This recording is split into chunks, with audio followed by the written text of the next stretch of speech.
بسم اللہ الرحمن الرحیم۔ السلام علیکم ناظرین، راسگو نیوز سے میں ہوں آپ کا میزبان ارباب جٹ۔ ناظرین، جس طرح ہر گھر مکان نہیں ہوتا ہے، اسی طرح کسی واقعے کے رد عمل کی وجہ سے جذبات کے برانکیتا ہونے پر ہنگامہ آرائی کو سیاسی تحریک کا نام نہیں دیا جا سکتا۔ اگر ہم کامیاب سیاسی تحریک یا انقلاب کی تحریک کا جائزہ لیں تو ہمیں معلوم ہوگا کہ ان میں سے چند ایک مشترکہ اور نمایاں خصوصیات ہوتی ہیں۔ ناظرین، ان کو بیان کرنے کا مقصد یہ ہے کہ پاکستان کا ہر ایرا گیرا تاریخی اور سماجی شعور سے نابلد، سوشیالوجی اور پولیٹیکل سائنس کے علوم سے ناواقف سیاسی نظام کی تکمیل کے لیے اپنے حمایتیوں سے مل کر تحریک برپا کر دیتا ہے۔ جب ہجوم سڑکوں پر نکلتا ہے تو ریاستی اداروں سے ٹکرا کر تہس نہس ہو جاتا ہے۔ ناظرین، پاکستان میں جتنی بھی تحریکوں نے جنم لیا، یا تو وہ ریاستی اداروں سے ٹکرا کر پاش پاش ہو گئی یا پھر ان کے وطن سے ماشاء اللہ نے جنم لیا۔ ناظرین، تاہم وہ تحریکیں جو کسی نادیدہ اشاروں پر نواز شریف نے بے نظیر کا تختہ الٹنے کے لیے شروع کی یا پھر بے نظیر نے نواز شریف کے خلاف، وہ حکومت کو تبدیل کرنے کے لیے ضرور نتیجہ خیز ثابت ہوئی، لیکن زیادہ تر تحریکوں کا انجام اچھا نہیں ہوا۔ ناظرین، کون سی سیاسی تحریکوں کا کردار حقیقی تبدیلی لاتا ہے؟ ناظرین، جن میں مندرجہ ذیل محاسن ہوتے ہیں۔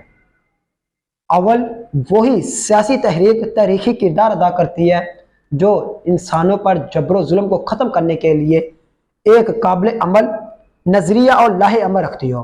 مثلا کفر کے خلاف اسلام کی تحریک، آمریت کے خلاف جمہوریت کی تحریک، سرمایہ دارانہ نظام کے خلاف سوشلزم کی تحریکیں اس لیے کامیاب ہوئی کیونکہ ان میں دکھی انسانیت کی نجات کا پیغام تھا۔ استبدادی قوتوں نے نہ صرف اسلام بلکہ جمہوریت اور سوشلزم کی تحریکوں کو ابتدائی طور پر تباہ کرنے کی کوشش کی، مگر وہ اپنی مزاحمتی قوت نما کی بنا پر طاقت نما بلکہ ایک طاقتور درخت بننے میں کامیاب ہو گئی۔ جہاں جہاں سوشلزم اور جمہوریت میں جبر نے شدت اختیار کی تو ان تحریکوں کے حاصل اسٹالنزم اور اسلامی تحریکوں کا حاصل تھیوکریسی کی شکل اختیار کر گیا۔ ناظرین، دوسرے نمبر پر ہر دور کی تبدیلی کے لیے تحریک کو ایسے حالات کی ضرورت ہوتی ہے جو جبر و استبداد کی دیواروں کو کھوکھلا کر دیتے ہیں۔ انسان کو جب اپنے استحصال کا احساس ہوتا ہے تو وہ باشعور ہو کر غلام رہنا پسند نہیں کرتا اور حقیقی آزادی کے لیے اٹھ کھڑے ہوتے ہیں۔ ناظرین، تیسرے نمبر پر جب کسی سیاسی سماجی تحریک کا نظریہ ایک ناقابل تسخیر قوت میں بدل جاتا ہے تو وہ عوام کے ذہنوں کو گرفت کر لیتا ہے۔ ناظرین، جب فرانس میں شہنشاہ کے خدائی حقوق کے خلاف نظریے کی ابتدا ہوئی تو اسے ختم کرنے کے لیے انتہا ہو گئی، لیکن اس جبر کے باوجود اس نظریے کو فروغ حاصل ہوا، اور پھر جب عوام نے بادشاہ کو سزا دے کر شاہی حقوق کے تقدس کا خاتمہ کر دیا تو یورپ کے سارے بادشاہ اس فتنے کو ختم کرنے کے لیے متحد ہوئے، مگر جمہوریت کی فروغ پذیر قوت نے شہنشاہوں کے ہر مزاحمتی اتحاد کو شکست فاز سے دوچار کر دیا۔ آخرکار جمہوریت تحریک کی مستحکم قوت بن گئی۔ ناظرین، تحریک کی کامرانی کا انحصار معروضی حقائق اور جدلیاتی عمل کے ادراک کے ساتھ لیڈرشپ کے اخلاص اور اس کے تدبر اور فہم پر ہوتا ہے۔ سیاسی تحریکوں میں تنظیم کا تصور فوجی نوعیت کا ڈسپلن نہیں ہوتا۔ تحریک شاہد ہے کہ دنیا میں جو بھی احساس تحریکیں اٹھیں ان کو منظم مزاحمت کا سامنا کرنا پڑا، لیکن ان کامیاب تحریکوں اور انقلاب کے سامنے یہ مزاحمتیں ناکام رہیں۔ تحریک کی تنظیم سے مراد عوام میں نظریے کے ساتھ شعوری وابستگی ہوتی ہے۔ شعور سے پھوٹنے والے ایقان اور نصب و ضبط ناقابل تسخیر ہوتا ہے۔ جب مجبور انسانوں کا احساس ہو جاتا ہے کہ فریق مخالف انصاف کے لیے اس کی کوئی بات نہیں سنے گا تو انصاف کا علم خود اٹھا لیتا ہے۔ ناظرین، ویتنامیوں نے فرانس اور امریکہ کی بے پایہ عسکری قوت کے خلاف بے توپ و تپانگ جنگ لڑ کر یہ ثابت کر دیا کہ تاریخی لحاظ سے نظریاتی سپاہی ہر قسم کے اسلحے و ہر قسم کی قوت پر حاوی ہوتے ہیں۔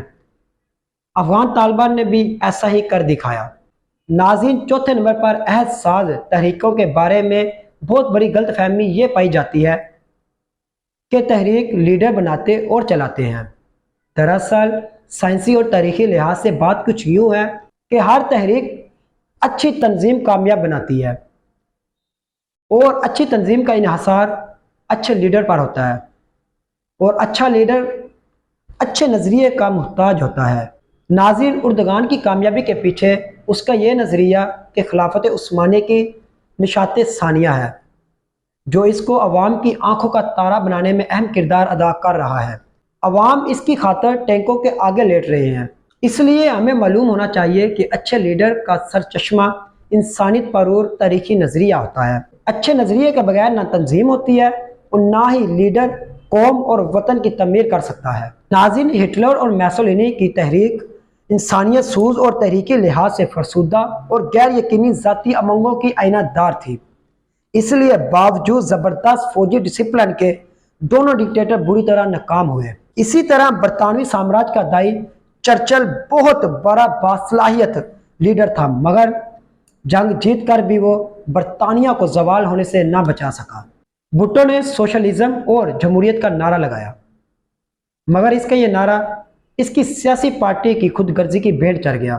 بھٹو عوام کی بجائے سرمایہ داروں اور جگیرداروں کو اپنی قوت سمجھتا تھا، آخر مارا گیا، مگر پھر کپتان لذت خواب سحر سے مسحور ہو کر ابن الوقتوں پر انحصار کرنے میں سیاسی خودکشی کر بیٹھا۔ ناظرین، جن سے عوام کو حقیقی آزادی چاہیے تھی، وہی تحریک کو ہائی جیک کر کے ناکام کر گئے اور کارکنوں کو پر اسرار ہیولے کا پیچھا کرنے پر لگا دیا، جن سے ٹکرانے سے موت یقینی ہے۔